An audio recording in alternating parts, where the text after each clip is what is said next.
Welcome to the Safety Doc Podcast with author, radio host, and nationally recognized safety expert, Dr. David Perrodin. Join us each week as we discuss the best and most bizarre practices in safety preparation and crisis response.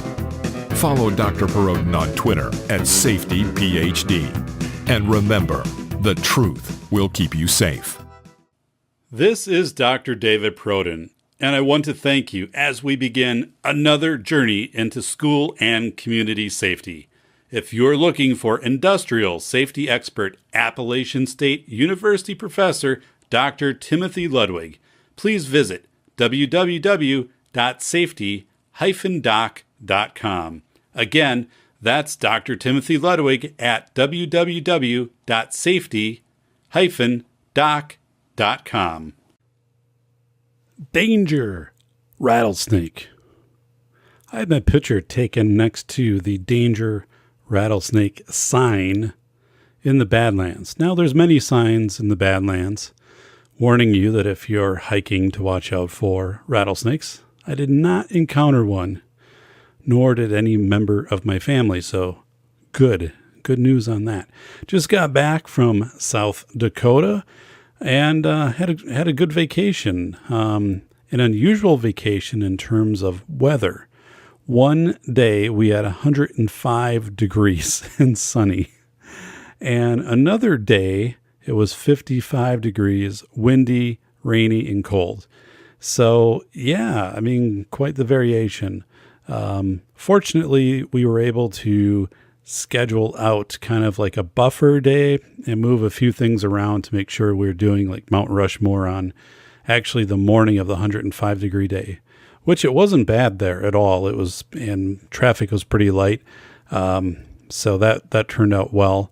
But yeah, just really strange to have that I think it was the warmest, that 105 was the warmest day in June, according to some locals. Some ranchers were telling me that. So, but it didn't seem like that hot because it wasn't very humid. But then that also had me worrying a little bit about, wildfires, because obviously they can happen very quickly this time of year. So here's my impression though. So I went to Rapid City, South Dakota 20 years ago exactly, 1998.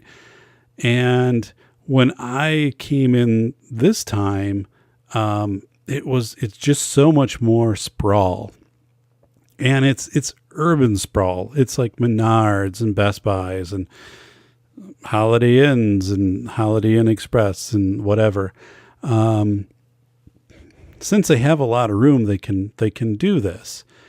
But the interstate has been completely rebuilt, and they were working on it while we were out there and being enlarged. And part of that, I'm sure, has to do with the Bakken oil field, not too far away in North Dakota, but you need to transport goods and materials and things. But had kind of a odd feeling to it, because I was anticipating what it would be like when we went there 20 years ago, that it wouldn't have changed much.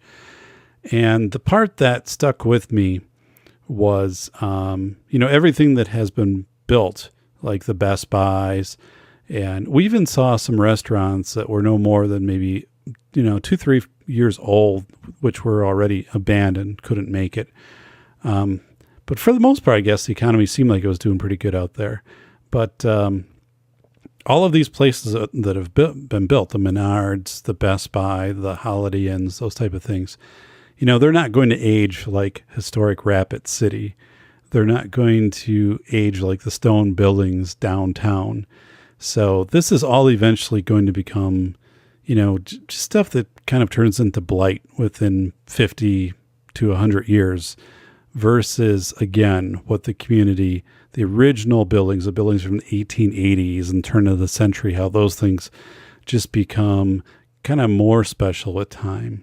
But I guess, it's indicative of a lot of places across America. And actually on our way out there, we were going through towns, which then I would go and I'd look, what's the population of like Mitchell, South Dakota, which was just booming roads and all kinds of the big Cabela's and Menards and new hotels and things like that. And that had grown substantially too. I mean, Mitchell, South Dakota is probably more popular for the Corn Palace. We enjoyed, it was a prehistoric Indian dig site there. They did an awesome job with a tour, and then they have some kind of dome over, I think, 10,000 square feet of just dirt where they're excavating out where these, I believe, again, like 60 huts were kind of built. Not teepees, but like huts. They would dig down in the ground, and then they would put wooden walls and kind of that, put the dirt, they call it daub method, weave and daub or something. And there was apparently some tribe that had lived there for about 100 years, but that was about 1,000 years ago. So, but this is kind of new. That was a really nice, they did a nice tour. It wasn't very busy. Not that it wasn't busy because it wasn't good, but Mitchell's a smaller area and you have to drive a little bit to get to this. I would strongly recommend it though, for anyone that has any interest. They have a very nice, they've replicated a hut inside of this building. Very, very well done. They give you the walk through the tour, and then you can actually see the dig happening inside this building. And then once you go out, you can see like all of the other places they'd have to excavate. And I was asking the guy who was pretty funny, younger guy, maybe like 20 or something, who kind of like worked with the tour guide.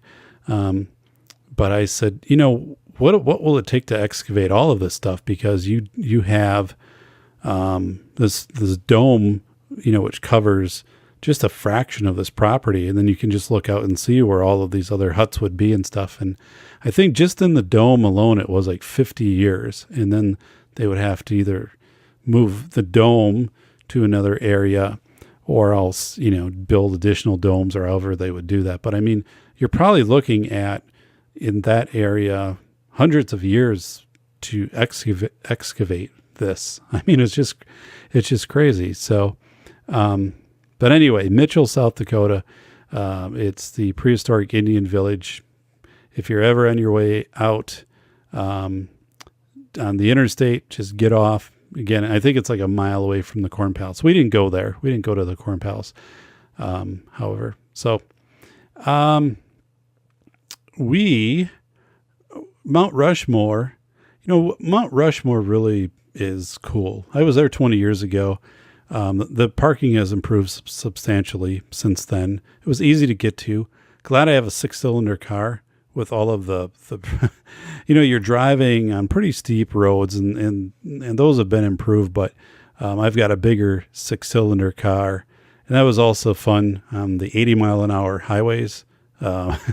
So, wide open and yes, definitely made things much more enjoyable. Had to drop it down a few times out of drive in some of the areas. And I could have made it, out in drive, but it was just easier to drop it down into like third gear, second gear at times. Especially when we got into Custer Park. I'll talk about that because things got really, really kind of steep there. But so yeah, Mount Rushmore. And they were having a ceremony for people who were going to become new citizens. So down below, so you can see Mount Rushmore and you can walk up and there's flags of all of the states and I don't know, all the U.S. territories or whatever. So it's really well done. And then you approach, and then now there's a seating area where there's bleachers, and they're like the outdoor composite plastic type bleachers, the good stuff. That's all, that was never there before.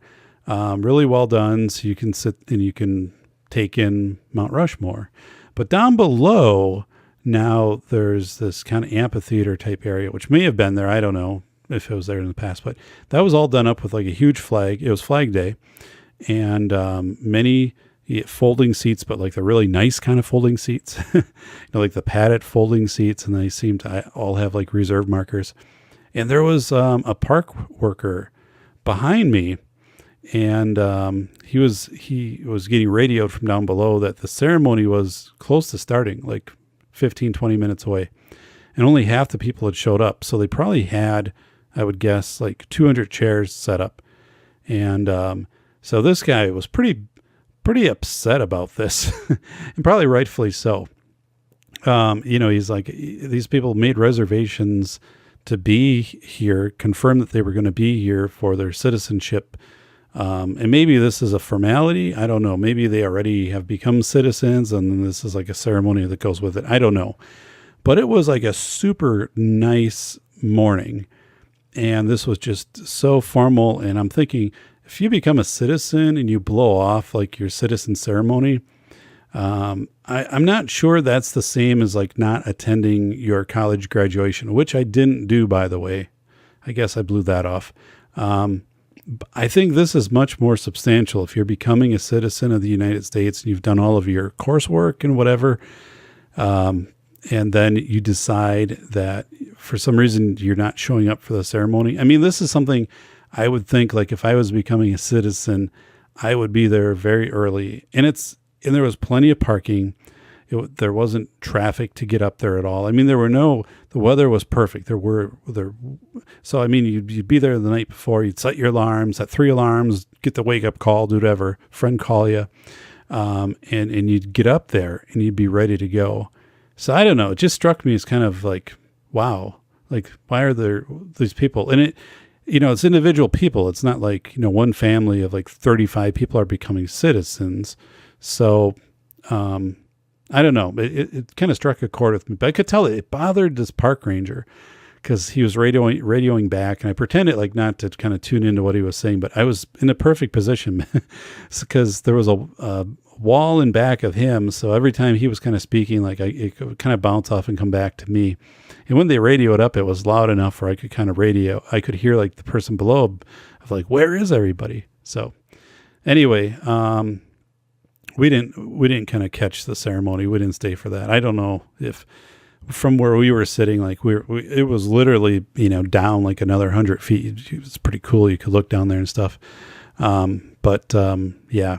Anyway, just thought that was something. You're going to become a U.S. citizen, and then it's like all of these empty chairs. So they probably could have had like the sit-ins, like they do at the Oscars when somebody gets up to go to the bathroom, like someone else has to take their place. So when they pan with the camera, like, it doesn't seem like it's empty. So they probably could have called me and some other people, come down. Although I had on like a Green Bay Packers t-shirt that day.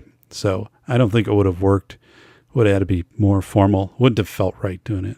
So also interesting that I talked to some people who live in Rapid City and near Mount Rushmore. And they're like, what was going on? And they said, like, it'd be nice if the papers covered this and the media and things. And that also reminded me, like, I didn't see any media there covering this. So maybe they do, maybe they don't, but it seemed to be like something that was a long time friction point with some of the people I talked to who live there, being like, why aren't we aware when things like this happen? Because I don't know.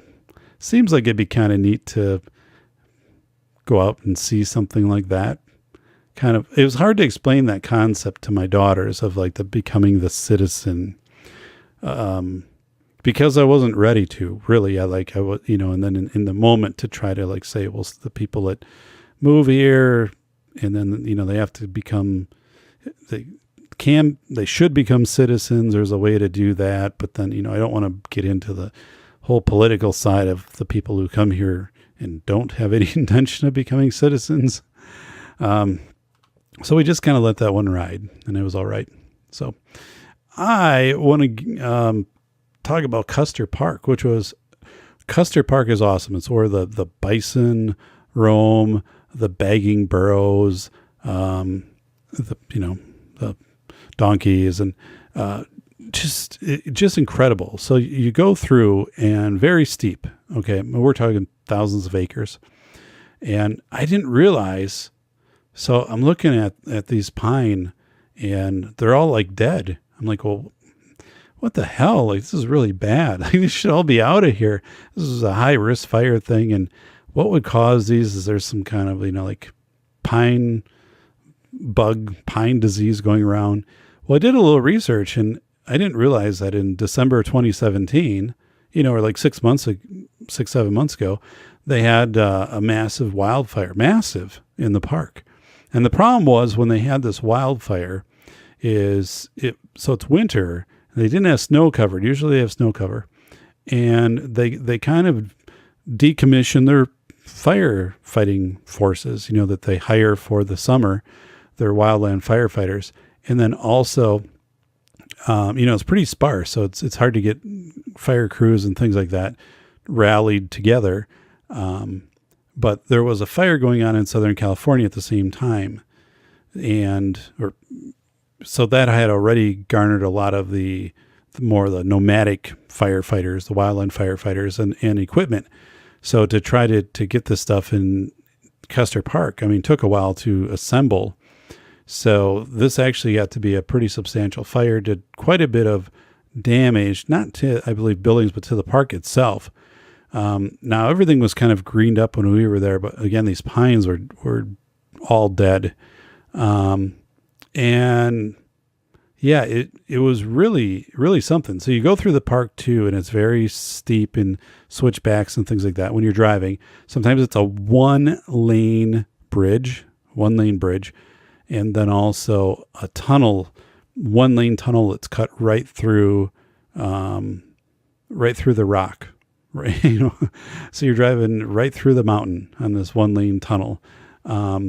So very interesting stuff. So again, very glad I have a bigger six-cylinder engine and I was able to ride through that. But there was a guy who was on his way down and just smoke is pouring from his engine and probably from like his disc brakes too.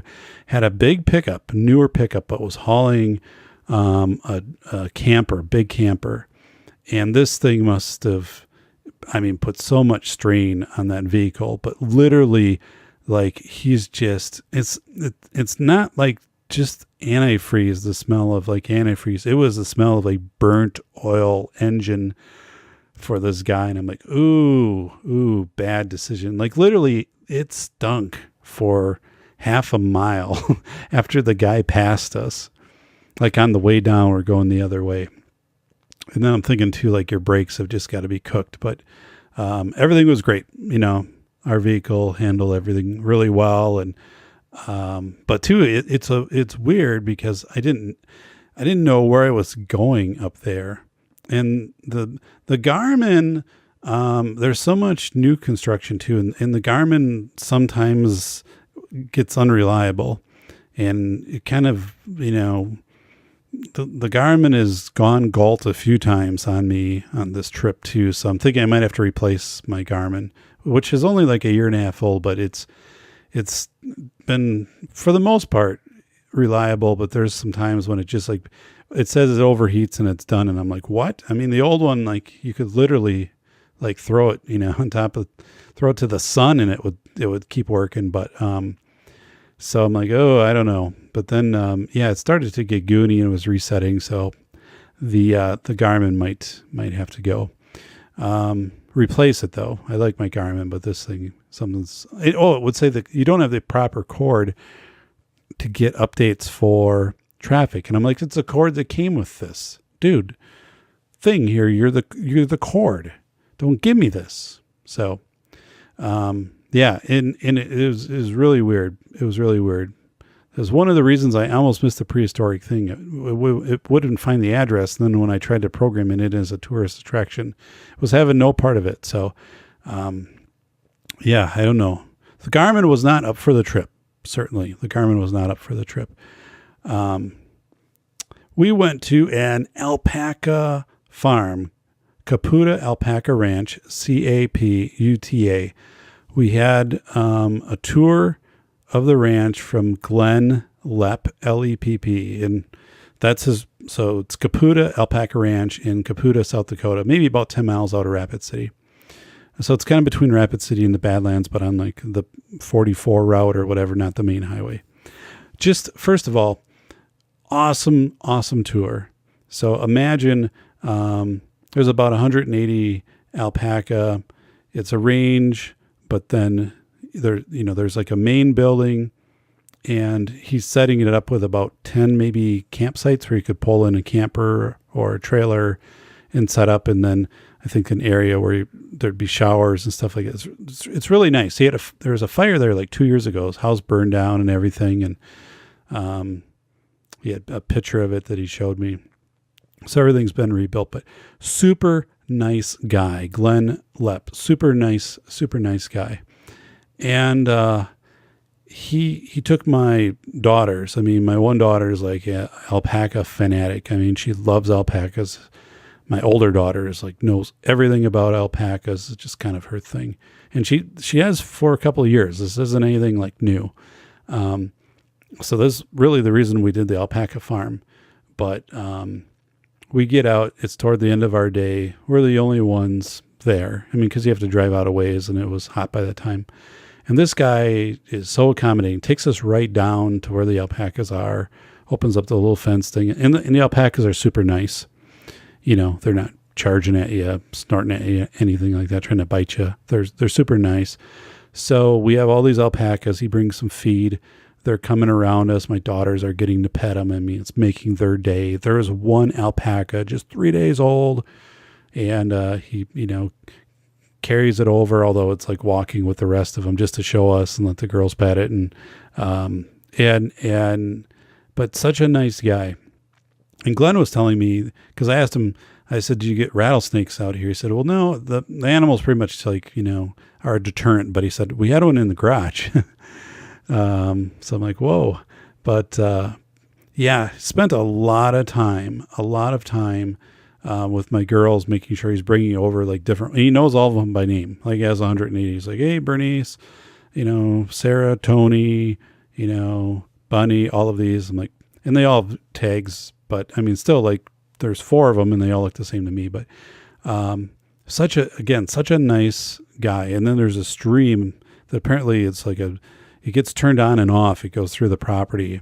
It's a diversion off of some river or whatever, but it was just really, really cool to do that, to go to this alpaca farm. And then I was able to talk to Glenn about some of the, what it's like to live out there and things like that. So I had a great time conversing with him and about the land and how how they maintain the land and stuff like that. He was surprised with the temperature. He was telling me, he said that 105 was very, very unusual. I think he actually said it was like the hottest day of June on record for that day, like in where he was at. So if you get to Rapid City, your kids are into alpacas, check it out. They also sell alpaca like socks and alpaca clothing. They're starting to get into this line. I already owned a couple pairs of alpaca socks, and I was fortunate to pick up another pair of biking socks. And they're the best. Like Smartwool, I also like. Alpaca seems to maybe be a little more durable. That's one thing I've noticed when I bike is the toes hold up really well. In alpaca, they hold up well in Smartwool too, but probably better with alpaca socks. And cotton is rotten. If you ask TJ Martinell at tjmartinell.com, the Mountain Pass podcast, give that a listen. But anyway, yeah, you don't want to be hiking or running or biking with cotton. You just get blisters. So you can go to Caputa Alpaca Ranch and get your supply of alpaca socks, and you'll be all set. So we went to Deadwood. We have to, right? But I had mixed feelings about that because, again, I'm thinking I have this image of Deadwood. I'm probably like an 1880s Deadwood, so we get there and they do have kind of like the area that is more original, obviously. But then they were having some festival, which they were setting things up in the street. And so didn't do too much down there. They have a really nice museum, the Adams Museum. It's free, set up, just really well, like for kids and adults. And that was very nice. and also went up to the, was it the St. Moria, or Mount Moria Cemetery, while Bill Hickok is up there. So that was cool. It was very steep. And then once you get up there and park up there, then you have to like walk through the cemetery. And I'm thinking, what would motivate somebody to like put the cemetery on such a steep hill anyway? But I don't know. And then that was neat. That was really neat, because in what I was envisioning and everything I had kind of seen in Westerns and stuff like that, I was just thinking this hill was going to be this like dirt hill with these old markers. And it was much more, green and lush. And of course they've put money into maintaining it now. But I think like they have 3,000 burials and they have 1,000 markers. So they have 2,000 that aren't marked. So they're trying to get those marked, and a lot of mass graves. So, but it was one of those things like it's cool to see because you hear about Deadwood and the cemeteries. So we had some rain, and one of the nights when it rained, I left my driver's side window open like about an inch, which was enough to pretty much like soak my seat. Now my seat is leather, and I did condition the leather before I left. So I was able to take a towel from our hotel room and go down and wipe the seat, and nothing soaked in, which was good. And nothing got on like the dash, and I was able to wipe down the controls and on the, windows and stuff like that. So it wasn't too bad, but it was irritating because I was like, ugh. But the good thing is, in the parking lot and stuff, and it's well lit. I mean, it's a safe area, so you didn't have to worry about someone breaking in.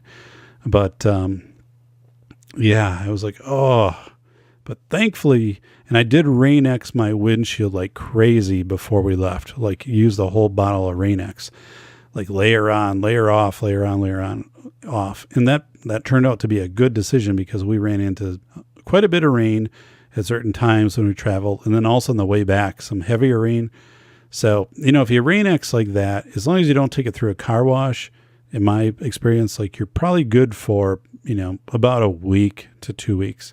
Then I also had Rain-X in the windshield washer fluid. So I think I could have like reapplied some, but that really made a difference when we were out there, especially like, cause you don't know where you're at. Like it's totally different. You don't know where you're at and you're driving if you're, not having to deal with poor visibility. So, Rain-X, give it a try. My 7-year-old daughter, she loves steak, and she had a couple flat iron steaks. One steak place we went to, it was so neat. She had this little flat iron steak brought out in front of her, and Mom cut it all up, and then she had it with the steak sauce, and she ate it quickly. But I took a picture of her just because she's always been like the one that loves steak. Even like when she was very little, maybe like 2 years old or something, we were at Lambeau Field and something involved steak, and broke it up into tiny little pieces and just let her try it. And she really liked it. So she's always been the steak eater. Thank you for tuning in to the Safety Doc Podcast with the nation's leading safety expert, Dr. David Perrodin, author, radio show host, university instructor, researcher, expert witness, and consultant. Powerful testimonials.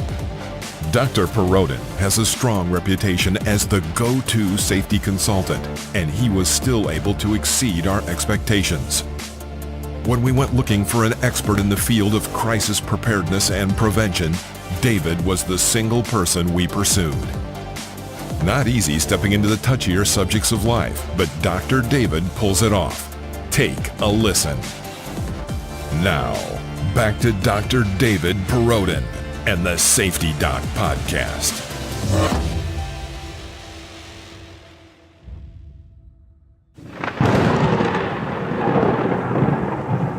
A 13-year-old boy drowned in a small lake about 5 blocks from my house. This happened 3 days ago. It's a popular sandy beach. They have a lifeguard there, and they have a roped off section that the lifeguard, actually I think lifeguards monitor. And then they have areas obviously outside of that. I believe it's like a 70-acre lake.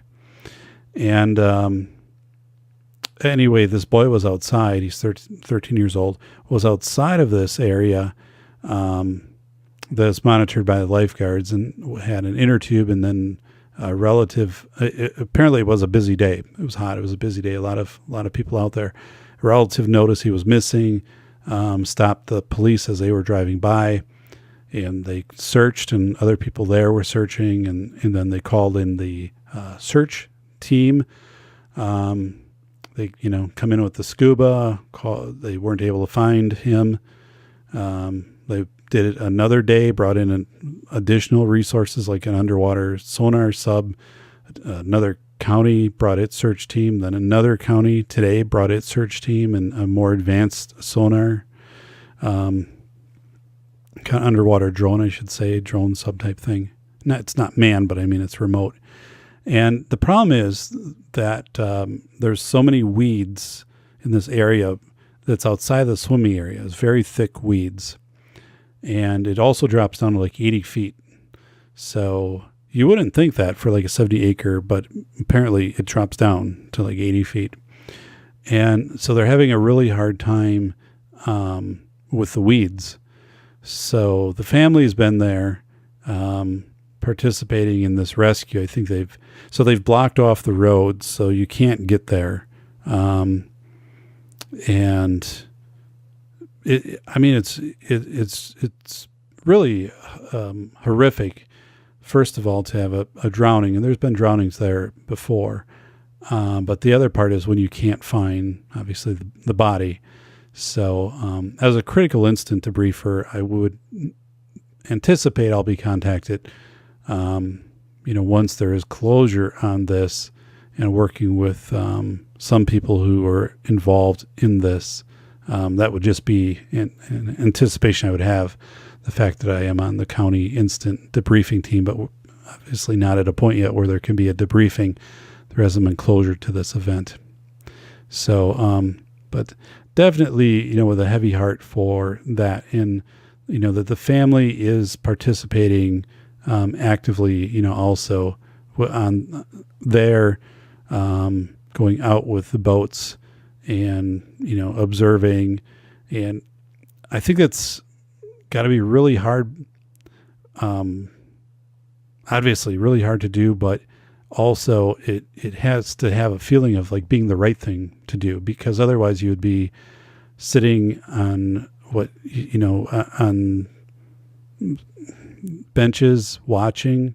At least here you're feeling like you're participating. I don't know. You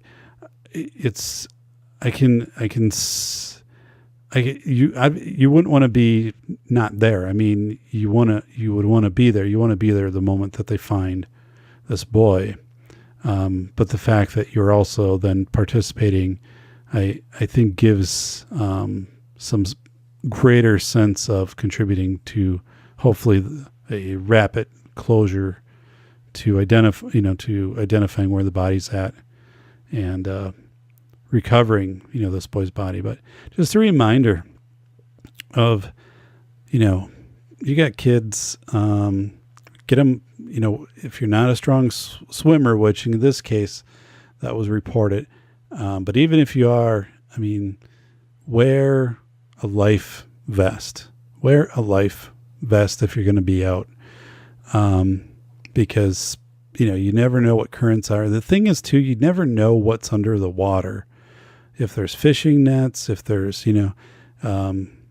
because people fish these areas, the weeds and things like that. But you get snagged in, some fishing line, and you got some 40-pound test line, and it gets wrapped around.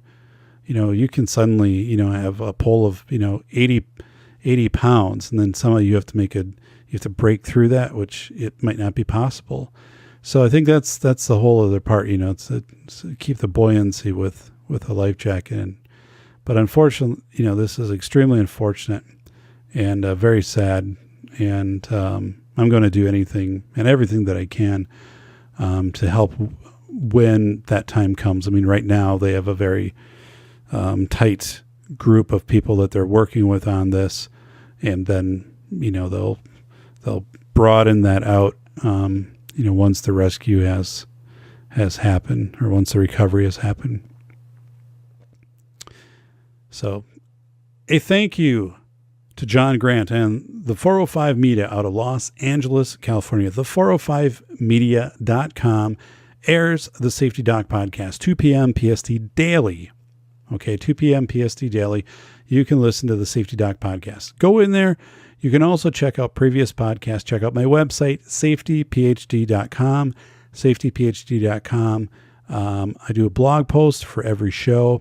If you go on Podbean, you'll find the show, iTunes, wherever. But we host on Podbean, and you can go back, listen to the previous 71 shows. I did move over to Podbean in December, so some of the earlier shows look like they don't have a lot of views or downloads when actually they did, but that was on a different platform. So when I moved, obviously all of those downloads don't appear. But we've had a really strong number of downloads. People who watch the show on YouTube email me with questions. I appreciate that. I'm going to talk about an article that I was interviewed for. I'm quoted within this article.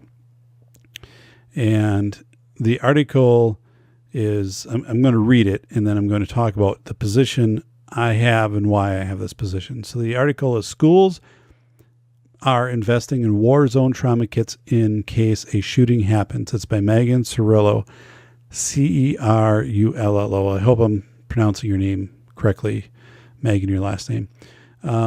June 13th, 2018, New York Daily News. So Megan left a message for me. I'm recognized, as a safety expert in school safety. And I was actually on my way, I think from Mitchell to Rapid City, and I happened to pull over to Wayside and check, and the message was on the phone. So then I heard the message, and she had left it just a little bit before, asked if I was available to talk about these war zone trauma kits, which are being marketed to and also purchased by schools, and what my thoughts were on that. So here's the article. I'm going to read the article, and then I'm going to talk about why I said what I said and kind of how I'm backing my position, which is not aligned to the majority position in this article. Okay, here we go. School is a battlefield. Some schools are investing in war zone trauma kits to stop gunshot victims from bleeding to death.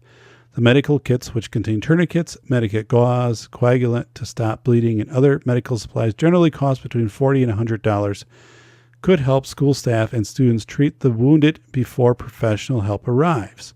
The initiative has gained traction after a recent spate of school shootings, including a February massacre at Marjorie Stoneman Douglas Smith High School in Parkland, Florida, that killed 17 people. Suffolk County School District started stocking kits this year, accompanied by training in how to apply tourniquets and dress wounds. The Central Bucks, Chester County, and Lower Merion School District in Pennsylvania will also equip their schools with kits this fall, the Philadelphia Inquirer reported. School safety experts say the medical kits tested on the battlefield in Iraq and Afghanistan could be deployed for various uses, including sports injuries or science lab explosions, not just in the case of a school shooting. Yes, tools like these might come into play in a school shooting, but they also may be relevant to a sports activity or other special event setting when someone is accidentally injured, said Ken Trump, the president of National School Safety and Security Services. Dr. Matt Levy of Stop the Bleed, a movement dedicated to stopping preventable deaths, called the instance of gun violence in schools an unfortunate truth of modern society. He said stocking the medical kits could play a part in keeping child gunshot victims alive, but that the kits alone are by no means a solution to preventing gun-related deaths in schools. We have only minutes if someone is bleeding from an extremity to get them to a trauma center, Levy told the Daily News. If bystanders, who we call immediate responders, can render immediate aid before professional help arrives, that would help, he said. This doesn't address the societal issues around shootings. We are just trying to get after the injuries we can do something about. Levy added the kit sales have gone up since Stop the Bleed, which is an organization, Stop the Bleed, began selling them about a year ago. He said the organization's site sees an uptick in traffic every time there is a high-profile shooting. Critics argue that efforts should instead be focused on finding ways to report threats in a timely manner. School safety expert David Perrodin would have liked to have seen the doctor in there, Megan, but David Perrodin said there was a push to bring supply kits into schools in 2007 after a gunman killed 32 people on Virginia Tech's campus in Blacksburg, Virginia. It took a long time to clear the building for first responders to come inside, he said, so there was a long delay in bringing supplies into the building. First responders often arrive before school shooting situations end and are equipped with materials designed to stop victims from bleeding to death, he said. He claims marketers are behind the move to introduce the kits into schools as they compete for grant money dedicated to improving school safety nationwide. I have never heard of a situation where this has been applied by anyone working in a school, he said. I don't think this is realistic at all. EMS and fire have modified their response, and they get tactical gear and units into schools quicker than in the past. So this is just clever marketing, he said. Instead, he thinks schools should invest resources in severely underfunded reporting systems. We know in recent events that shooters had posted to social media and people were well aware of their intentions.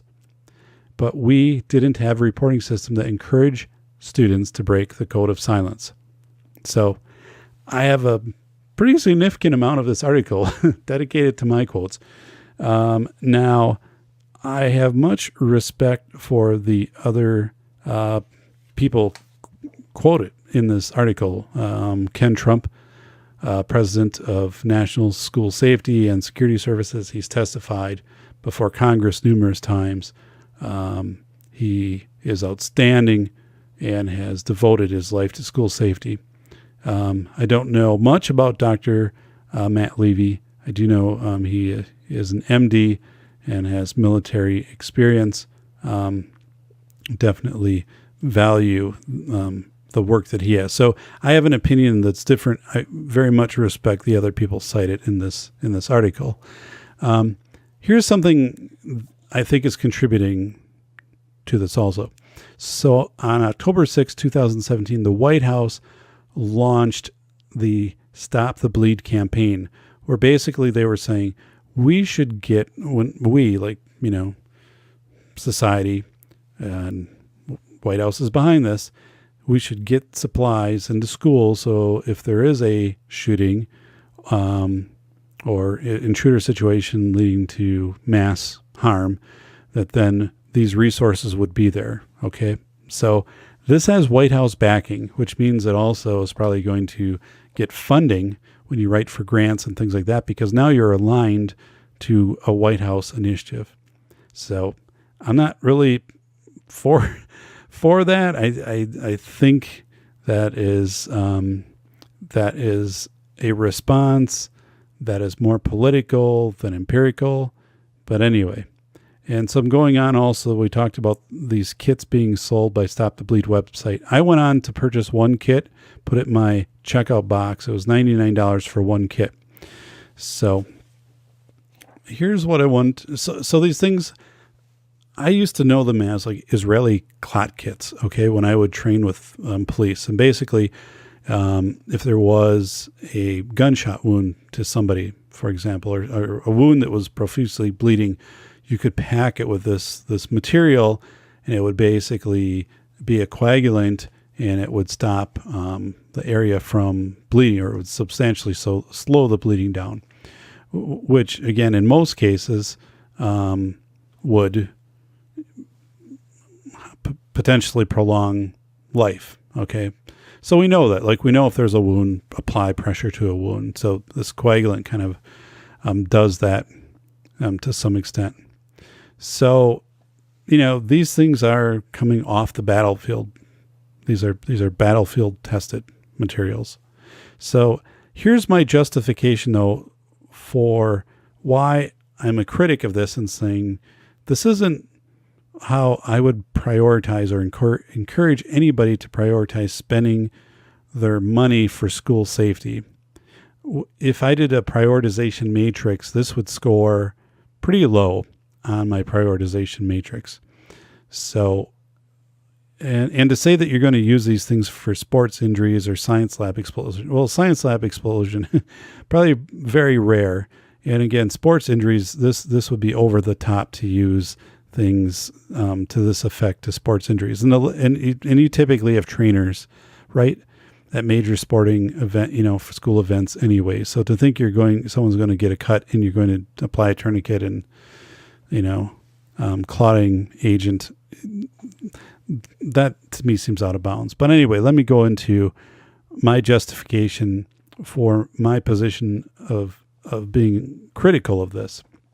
1, the probability of both a situation to use such supplies and the opportunity to use the supplies are both low in terms of probability. Okay, so here's where I want to draw a contrast. So this isn't like an AED. Okay, it's not a defibrillator that somewhere in a hallway someone collapses of respiratory or cardiac arrest.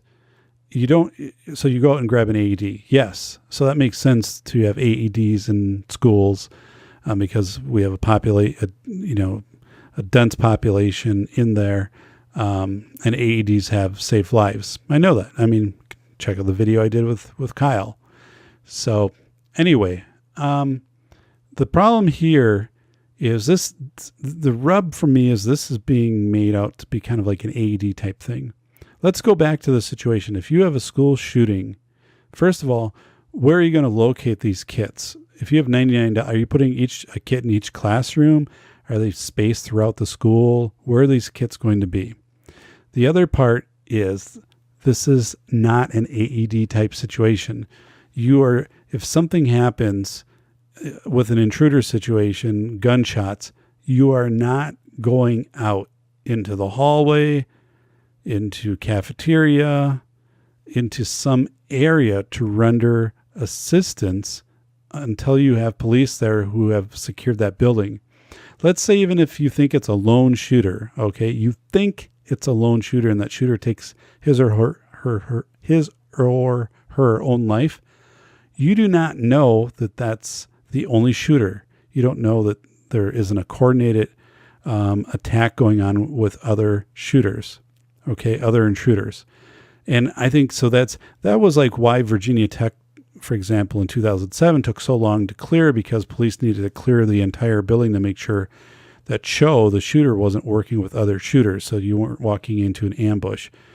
So this, to me, if you have this, you're not going to have a situation of if students are shot in a hallway or you're in a room, whatever, outside. You're not going to have people who are going to be able to go to them to render this aid until that you've had your police and your responders have arrived and secured the scene. You know what I'm saying?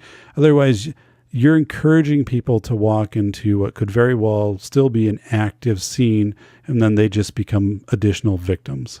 That is what you are doing here. So again, you're thinking that you are putting it now on the person, the teacher, the staff member, adult students, whatever, to believe, who've been trained in use of these things, to believe that the event has concluded. So you take this back, maybe you're thinking, well, what if it's then someone shot in my classroom and we have a kit there and I can use this? Well, but those things are very rare. Like the probability of that is very rare. Okay. That you're going to be alive. You're going to be able to get this kit. You're going to be able to administer this kit. If anything, here's my question too, is what fidelity do we even have in teaching staff and students about basic first aid, applying pressure, how to make a tourniquet and things like that. We don't do that. Yet we're going to teach them how to use these kits and these clotting agents. No, I mean, it's to maybe think you're going to have it there, and the first responders then would have access to it, maybe. But the first responders right now pack these things. They have them, okay, because it's not just schools are going to; it's other shooting or mass casualty type events. First response has changed, and it's also become tactical first response.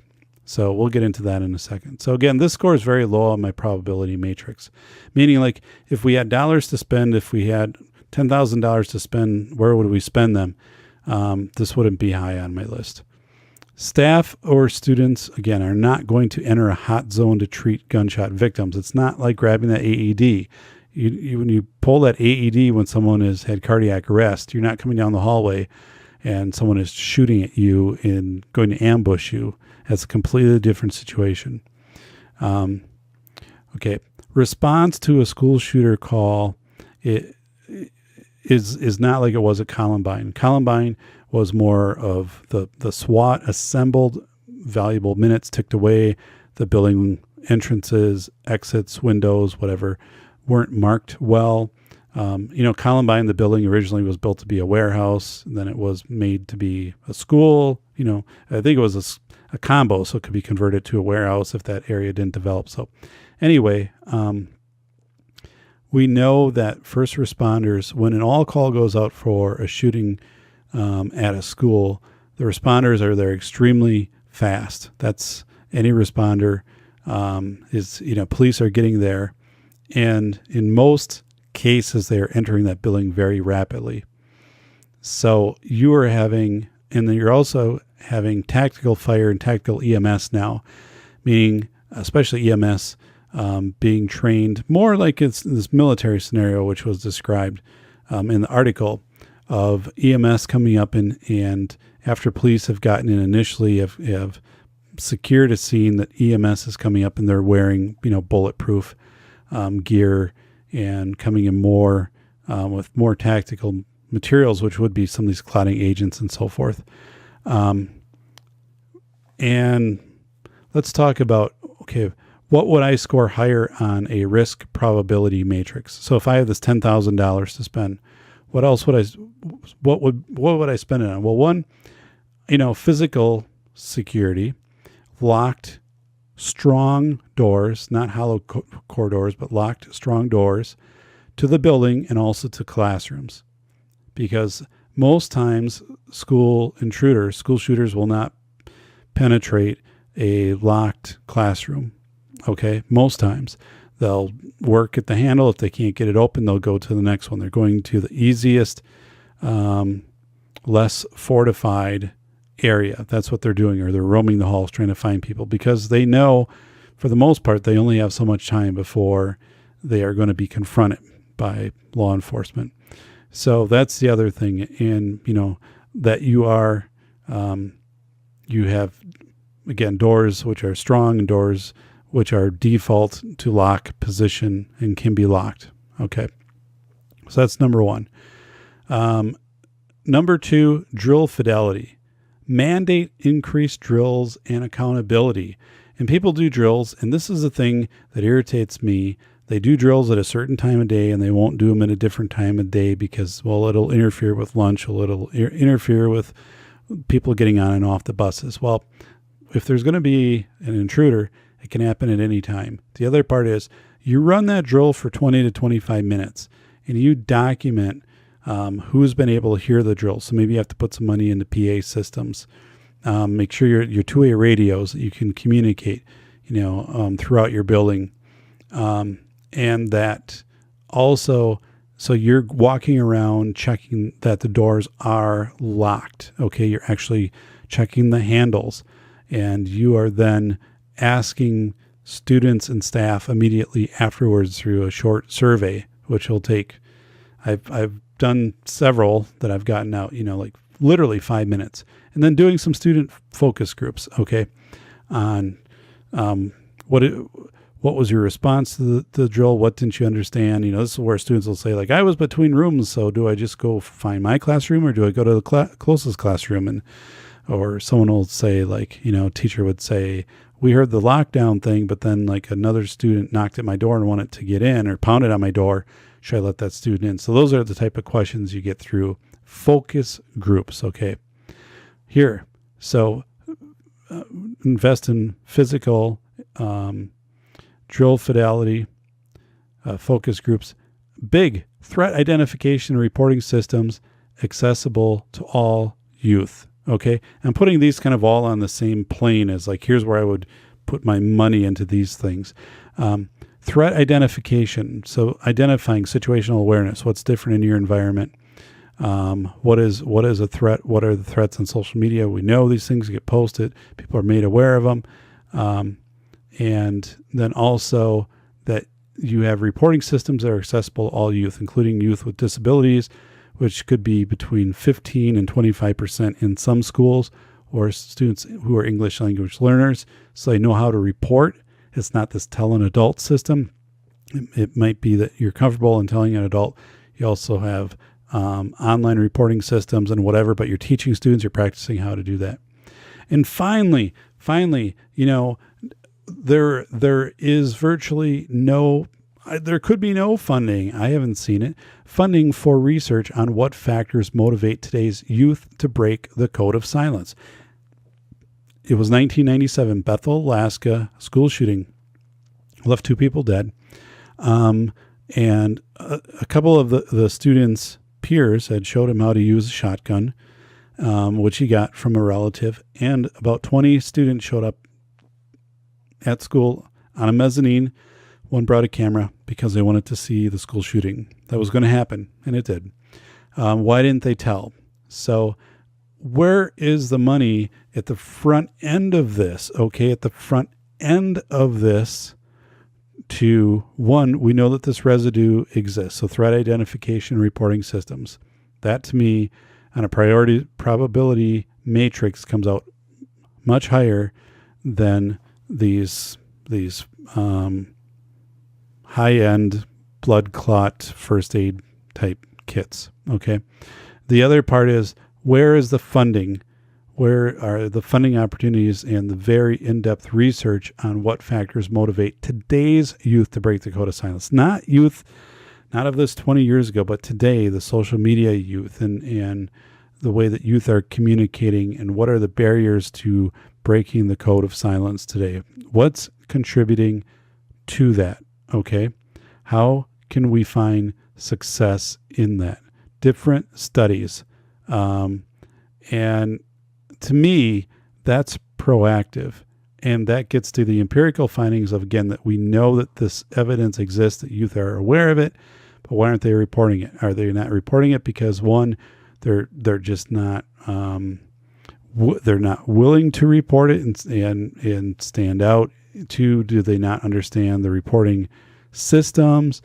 3, is it situational awareness? They're just not tuned into it. I mean, what is going on? Are they afraid of becoming victimized themselves if they report? I don't know. There's a lot of older studies on code of silence, but not code of silence specific to school shooters. So, hey, I think that would be a great thing. So that was why I took my position on this, because I think we can be a lot more proactive. I think we can look at things from the front instead of these things which are more, not even forensic, but it's after event, that we can do a lot pre-event. It may be a combination, but I don't think putting these kits into spending the money on these kits is worth it. I don't believe that.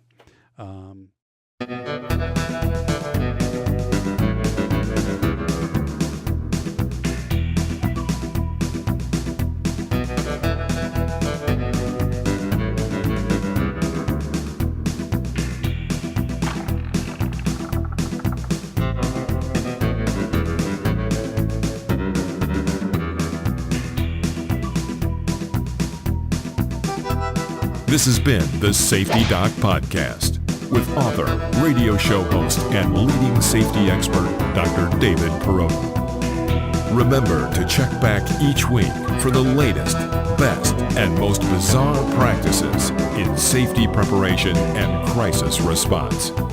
You can find Dr. Perrodin on Twitter at SafetyPhD. And remember, the truth will keep you safe.